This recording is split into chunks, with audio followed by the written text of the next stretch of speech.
Chapter 7.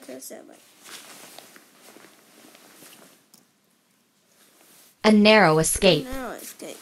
Uncle Aldous shot up and pushed Sam and Dean out of his way. Follow my lead. The creature pulled his hand back and punched the door again and again. He made wailing sounds with each punch. Sam flinched. How will we get out? She thought. Stand over there. Uncle Aldous pointed toward the bathroom. Then he grabbed a shovel from under the bed. He crept to the door, lifting the shovel above his head. Just then, the door blew open. The creature stepped inside. It was a Bigfoot. Sam stifled a scream. Dean took hold of her hand. Ah! Uncle Aldous yelled as he struck the creature with the shovel. The creature tumbled, falling face first into the bedroom. He didn't move. Now! Go now!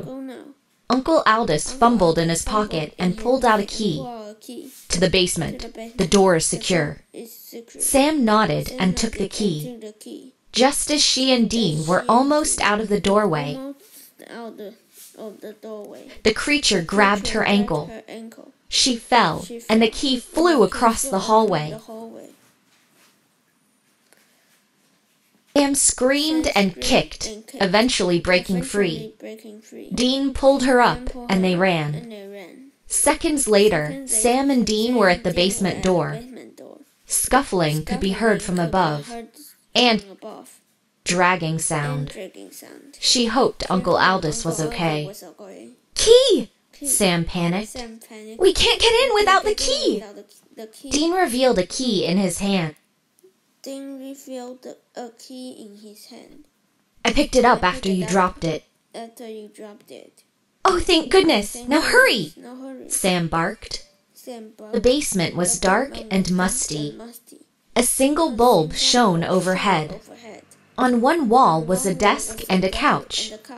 Against the other was a long table with several large enclosures on top.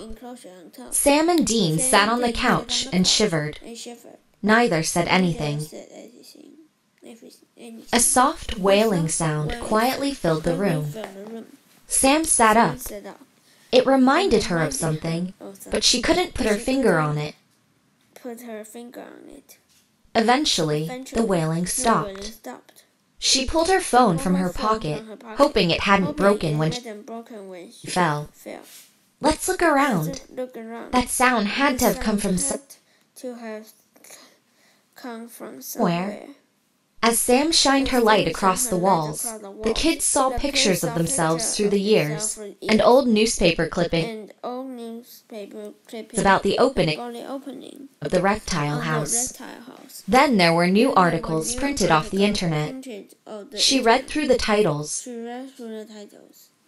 Bigfoot, Legend or Myth, Bigfoot Hunters and Investigators, and Taming Bigfoot.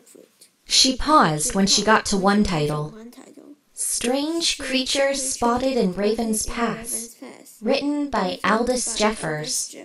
If Sam knew one thing, it was that the Raven's Pass Bigfoot was real. But she couldn't figure out why it was targeting the reptile house.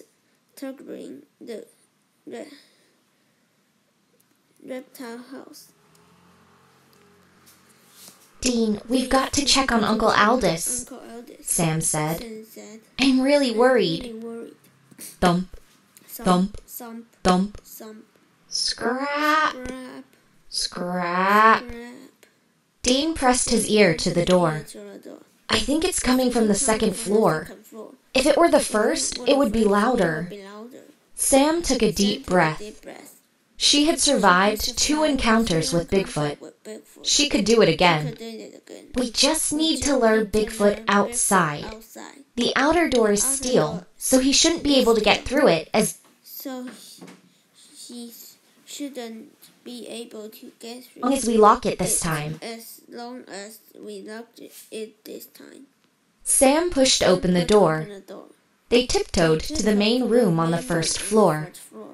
Most of the reptiles had found hiding spots. Sam would worry about them later. First Bigfoot, then her uncle, then the reptiles. Sam needed to think and work fast.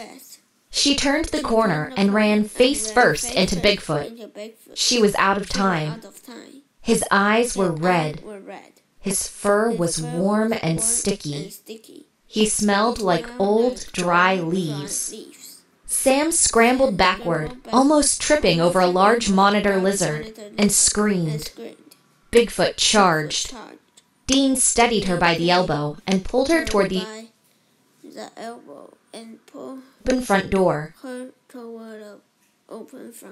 Sam stopped and scooped up a pair of snake tongs on her way out. Bigfoot chased close behind.